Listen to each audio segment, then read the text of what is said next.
So yeah, if someone didn't understand, I mean, even though I've said it so many times before, and I don't even understand why people get it as if it's a surprise. But let's put it very simply. I stayed in my mother's, in her husband, the Captain Underwear, Shaul Ronen, since this August after an accident, a serious car accident. And while I was there, I was subjected to torture by the Shabak. That, I mean, included many kind of torture that was, I mean, described very well in two lengthy YouTube videos. And on top of that, there was also the writing that I'm not really understand how it works, but it's another way, I mean, to control a person and, I mean, to terrorize him. And of course, that under this influence, I performed like the very minor, like, supposedly criminal offense, even though even without like the influence and the torture, I mean, it's not something that's serious, and I shouldn't be, like, indefinitely be in prison for it and not see my daughters. It's ridiculous. But of course, it was all orchestrated by the Shabak. And of course, that after that, I was released to house arrest. It's at the same place, and it was, I mean, more torture and more riding and more psychological terror. And eventually, just I needed the date, I mean, to be in a place that people were not riding and not, I mean, execute me. So I violated the arrest. And since then, I mean, after like 10 horrible days in the arrest house, I was released here at the hostel. And of course, what waited for me here, I knew that it's going to happen. I mean, it's not even a surprise.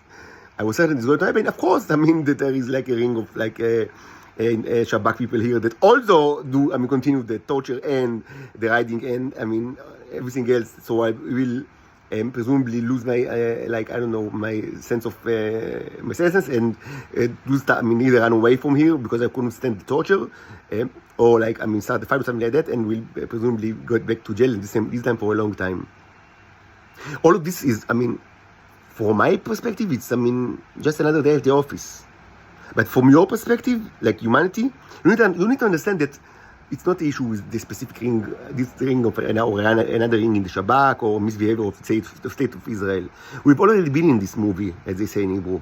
That was, I mean, that all of those stuff belong to, I mean, past episodes in this like saga of the Titans or all the foreigners.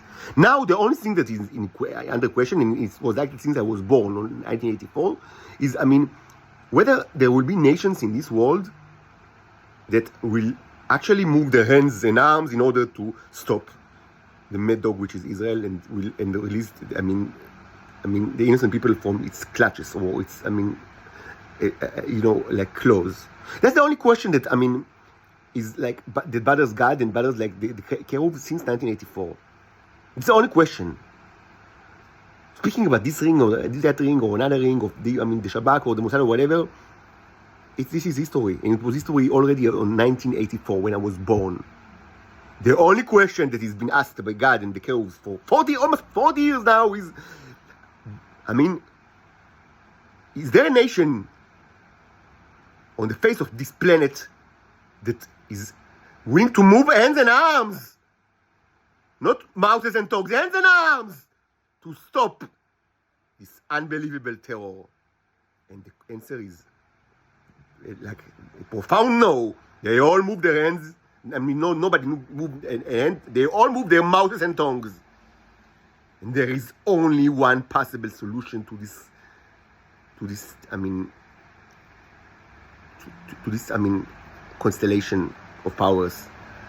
The only way to solve this equation is to annihilate humankind using radiation, using asteroids, using foreign, I mean, parasitic life forms, and now an earthquake will also be added to the list of calamities because we cannot stand the noise in Israel. There is no other option. There was no other option.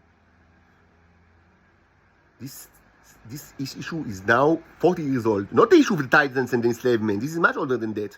The only question that I was sent, that I was born, I was incarnated here on earth, to help God and the cherubs, I mean, answer one question, only one question, and it's a question of, I mean, can we find a nation in this world that will do something like with their hands to stop Israel? There was never a question since the 70s, and probably, I mean, for some of the curves way before, but since the late 70s, there was no question at all in the courtroom of the skies, like what's going to be the fate of the state of Israel and of the Israelis. I mean, you don't need to have divine capability of seeing the future in order to understand that. I mean, a nation is completely rotten, and I mean and this land is going to for destruction.